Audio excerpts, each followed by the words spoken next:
looking at crossing boundaries, the future of audience engagement. Would you welcome from McDonald's, Mr. Eugene Lee, from Omnicom, Tony Harradine, and to moderate the panel from WARC, Rica Facundo. Welcome back to ATM.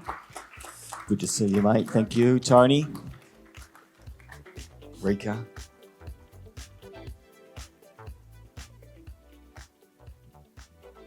All right. Hello, everyone. We are the second to the last session. We are in the way of the big headliner, but we're hoping that most of you here are here for us because I have some great speakers with me today. We've got Tony here and Eugene. Can we give him another round of applause, please? Thank you. So the session title that we are talking about today is about the future of engagement. And when I think about all the emerging touch points that brands are using today, whether it's music, gaming, sport, the one common thread is that it's all about passion points. Now, passion is nothing new. Gaming and music and all that has been around forever. But I want to kind of focus on why is it having a moment now? What is it about connecting through passion points that provides a route to connecting customers like never before? And for this, I'll start with Eugene. Yeah, no, thank you very much.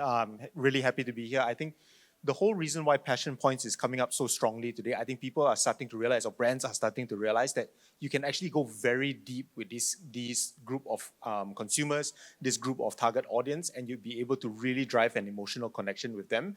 And I think something that we are starting to realize as McDonald's as well is you're able to do some really cool stuff with these passion points, because a lot of this is still untapped at this point in time.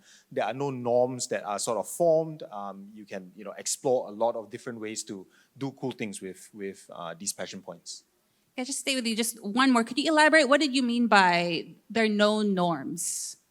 Yeah, so I guess on normal traditional media, places like TV and your Facebook ads and social media ads, there's sort of a norm that has sort of built into place in terms of how you would turn up on those kind of places, versus in, for example, a gaming competition, or for example, a music festival, or for example, a sporting event.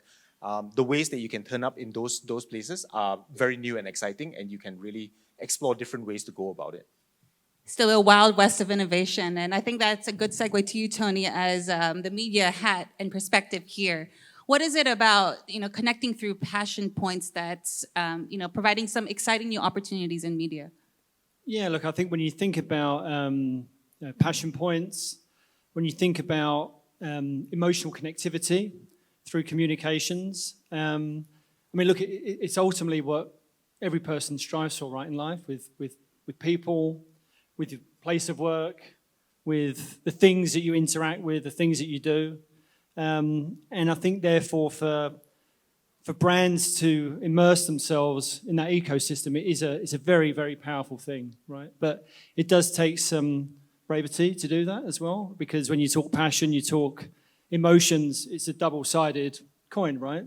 It can go extremely well. It can be elating when you find the right connection, and you forge forward in a way that resonates, but it can go terribly wrong as well, right? So I think that's why a lot of the certainly more established brands, they look at this area with probably a greater degree of caution than perhaps some of the more emerging brands that are coming up. Testament really to, not just saying it because he's my esteemed client, but testament to McDonald's, they really do forge forward in a lot of these areas, probably more so than some of the other big brands that we know.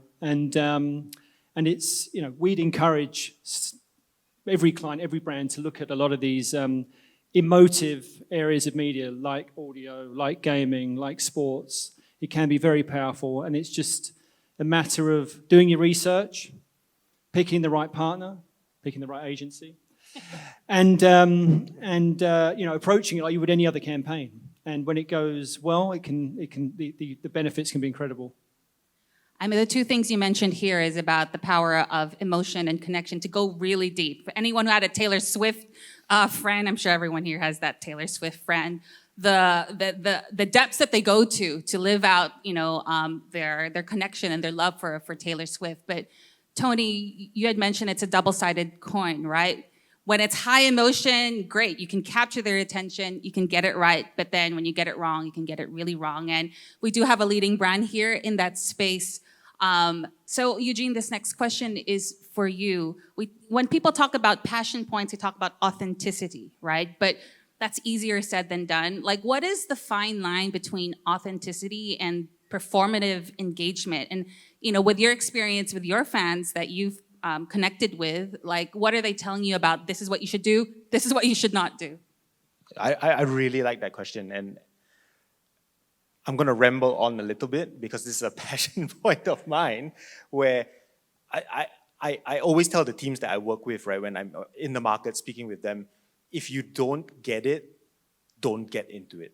I think that's really, really important because I've seen so many times in so many different examples where brands are jumping onto bandwagons, brands are jumping onto new categories and whatever it is, gaming, music, sports, whatever that new passion point that sort of emerges, and they jump straight into it without being authentic to the audience because they don't get it themselves, right?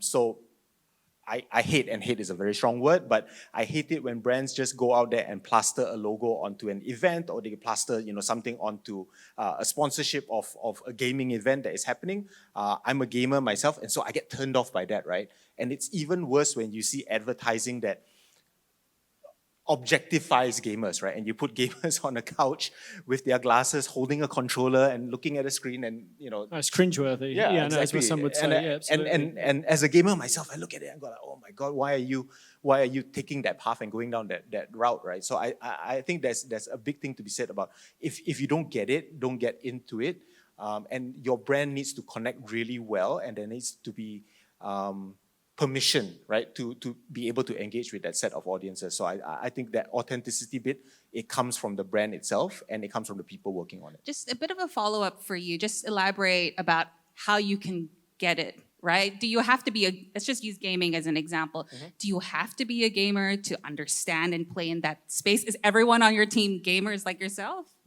So I think it has a huge benefit and a huge advantage on that. And I'll jump straight into like the example that I can think of, which is unbranded menu from the Philippines, right? So the Philippines did this really cool campaign, which is unbranded menu.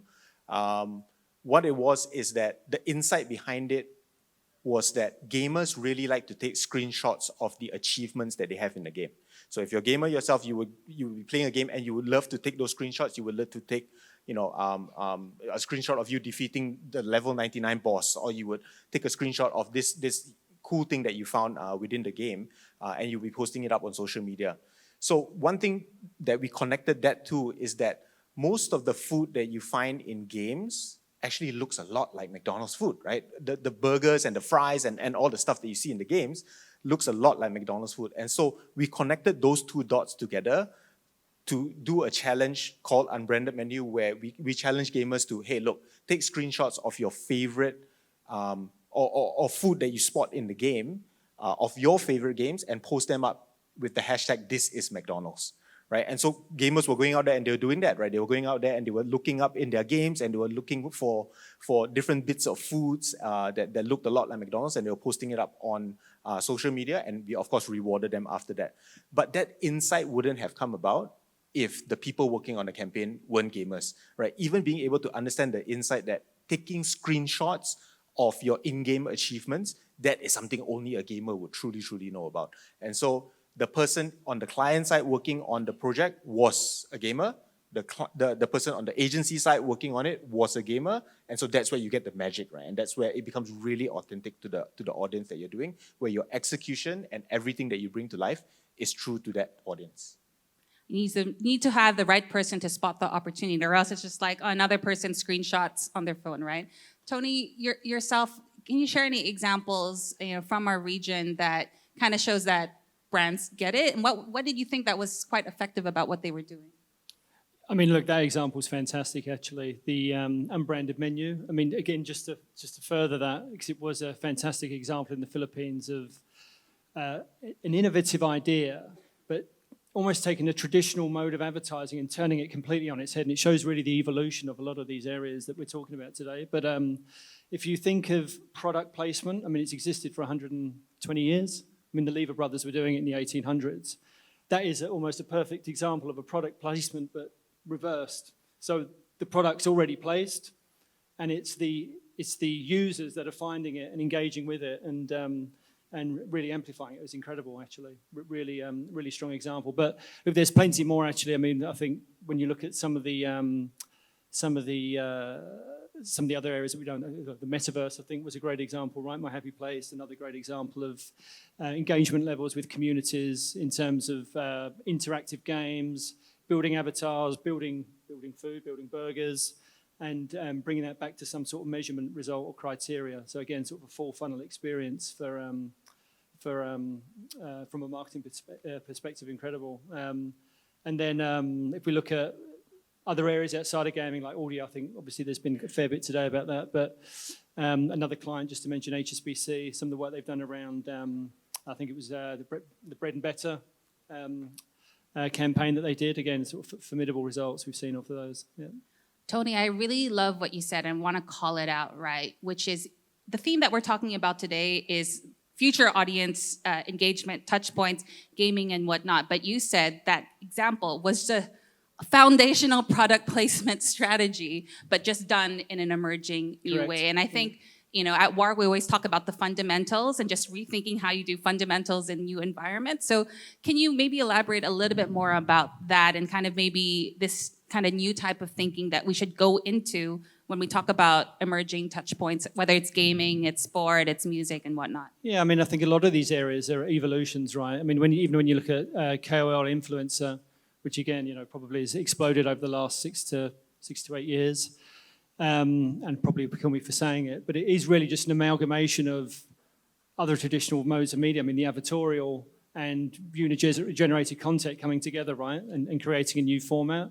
So a lot of these things aren't necessarily new in the way that we need to think about them, need to use them, which again, that's why I encourage all brands to look at these areas and charge forward, right? Obviously, you have to be mindful of the risks of some of these things because you're handing, certainly in a lot of these sort of community-based areas, so whether it's fandom communities or user-generated content, as I say, or certainly KOLs, you're handing the control over as a brand. I guess you're moving away from being talked at to talked with, right?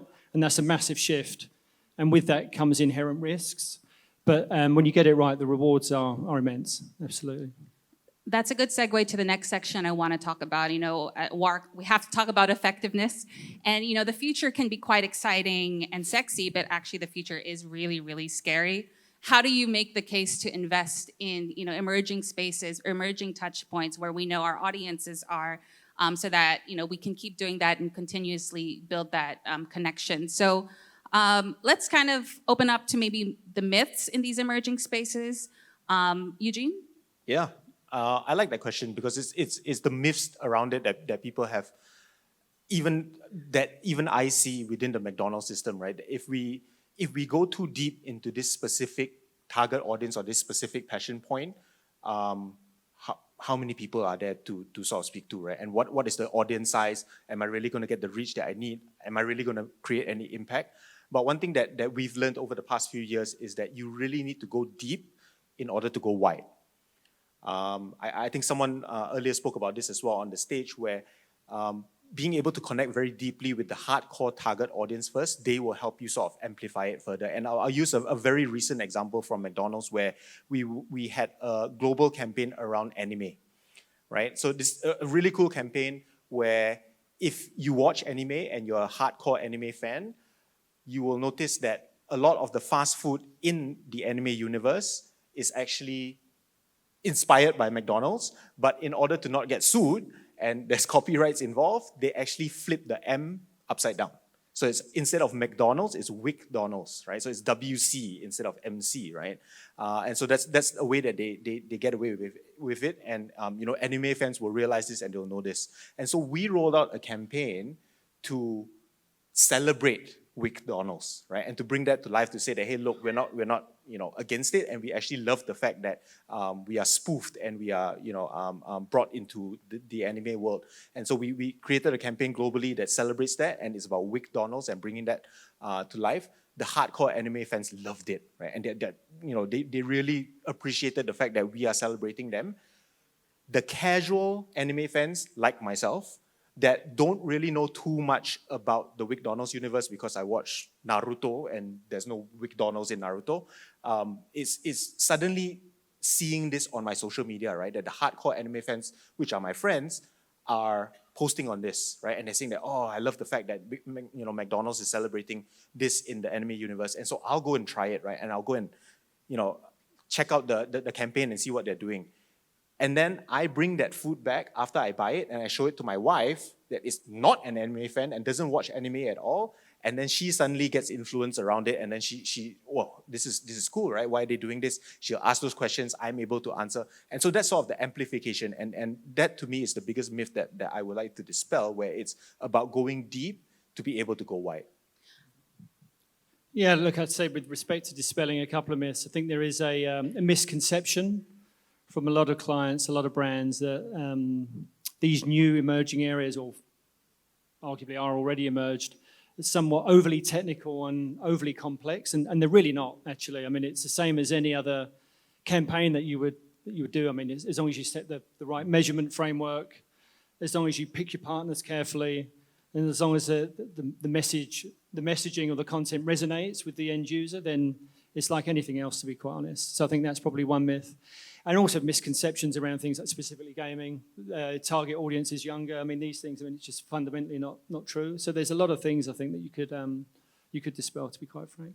And just to build on what both of you said, and I really love that point about, you go deep to go wide. I think you should treat your audiences, they're your first movers, right? But then the way that culture works today, I think Charlotte, who's looking at me here, was talking about the cross-pollination of different passion points. Like myself, I'm not traditionally a gamer, but when I saw Harry Potter was going to go into PS5, I'm like, told my boyfriend, can you please download this game for me? And suddenly, again, it's just this cross-pollination of things. So go deep to go wide.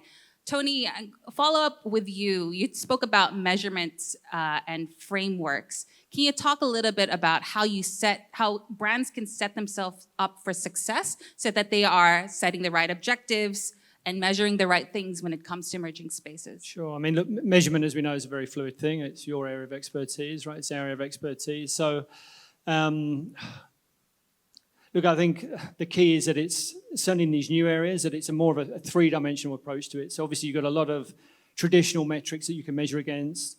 There's new and emerging metrics. I mean, whether you're looking at brand awareness, engagement metrics, technology metrics, I mean, the list goes on, conversion metrics. I think there's, a more comprehensive, as I say, deeper approach to that, so that it gives you a lot more agility and fluidity when you're looking at these things, because it's not a linear measurement approach to a lot of these emerging areas. So I think that's key. But it doesn't have to be overly complicated either, right? But I think it's you set the framework and you forge forward. It's pretty straightforward, really. And Eugene, for yourself, I mean, I know McDonald's is a leader in this space, but maybe you can even just take us back. Like, how did you make the case for investing in, let's use gaming for now? And can you give some examples of campaigns that have actually delivered on both, short-term and long-term results? Yeah, that's. I'll just link it back to unbranded menu earlier, and the second half of that story is that with customers posting up, their social posts with the hashtag, this is McDonald's. There was both brand impact and business impact, and we deliberately planned it that way, right? Where whenever a customer posts that up, the team on the agency side would actually send them a delivery coupon, right? A delivery coupon that is the item that looks like whatever they posted up. So if you posted up something that looks like French fries, we'll give you free French fries. If you posted up a burger, we'll give you a free quarter pounder with cheese or a Big Mac. If you posted up, an ice cream, we'll give you a sundae, a McDonald's sundae, and all that is linked back to delivery, right? So the gamer is sitting at home. They've already seen McDonald's food appear in the game that they're looking for. they've taken a screenshot, they posted it up, and then suddenly you get a coupon that is linked to the item that you posted up, that drives sales immediately as well. So that short-term lift and that short-term impact around it, I think is very critical to prove to the business owners that, hey, this is not just something cool that we're doing. It's actually going to drive business impact for the brand. And one thing that we track as well is trial and usage amongst that core group of gamers over time. And we have seen significant lifts, right? And it was 11-point lift to that core group after that campaign ended. So on the business side of things, there was lift. And on the brand side of things, there was definitely lift as well because of the affinity, with us connecting so deeply with them. You mentioned in your answer this phrase, kind of, how do you build relationships over time, right? I think the previous session was talking about, you want to hijack gaming or anime because it's cool, but then how does that actually influence the business over time? So, Tony, how can brands, when they play in these spaces, when they build these communities and these relationships, how do we make sure these are enduring relationships that deliver value over time? Yeah, that's a good question. You don't want it to be in and out, right? I mean, look, it can work for certain campaign objectives, but a sustainable, long-term engagement strategy is obviously preferred. It feels a bit more authentic as well. Sorry, I know we keep saying that authentic is probably going to be the most overused word at this event, but I think authenticity really does matter. And I think that's how you build that sustainability. And then look, then you sense check it obviously through the various measurement metrics that you can do then. And there's a lot of different ways in which you can do that, whether it's social listening, whether it's community feedback. And I think once you know that in certain instances the brand in vernacular is part of the community playbook, then I think you know that you've cracked it. But it's an interesting question because it is tough. It is tough. This conversation about authenticity made me think about it maybe in a different way, because normally we think about authenticity to the brand, to the customers, right? But it's also about authenticity to the brand, which means that if it's authentic, then you can build that enduring value over time that pushes the business numbers, that makes you keep investing in these spaces time and time again. Speaking of time, we're almost out of time. So let us then, this talk is about the future. And when I think about the future, I want to just talk about the immediate future because, that is tangible and something that we can control. What is it about the future of audience engagement with, technologies like AI that's making you excited? And if you can tell a room here of marketers, what's that one thing that you're watching that will make everyone's lives easier in reaching their customers, what would it be? I think we'll have Tony, and then Eugene can have the last words. Sure. I mean, look, AI is here. It's here to stay.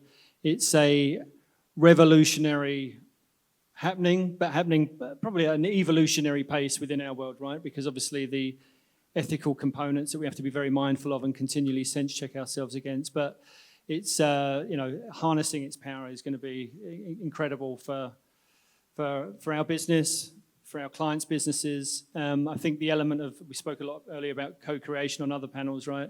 I think that's the limits there are boundless. And then obviously personalization at scale. I think there's just a plethora of opportunity as we look at that. But obviously you have to be mindful of the risks that come with it too. But very exciting. Yeah. Eugene, final last words, last rant, last wish list. Yeah, no, I'll just wrap it up with something that I started with, right? Which is, if you don't get it, don't get into it as well. AI, I don't get it. I don't, right? And I'll be the first to admit. So if I'm going to get into it, I better find some people that are really smart that can run it for me. But at the same time, I need to be passionate about it as well. And so I think that with all the new emerging technology, it's very easy to just say, oh, silver bullet, there's something new, it's shiny new object, let's jump into it. Again, if you don't get it, really don't get into it. You turn it into a disaster. I've seen it happen so many times in the markets across the world. So it's always important to have the right people in the right place, working on the right things. And to me, that's the biggest piece around it. So if you take one thing, if you remember one thing is, if you don't get it, Don't get don't get into into it. Yeah. And on that note, let's give them a round of applause. Thank you. Thank you.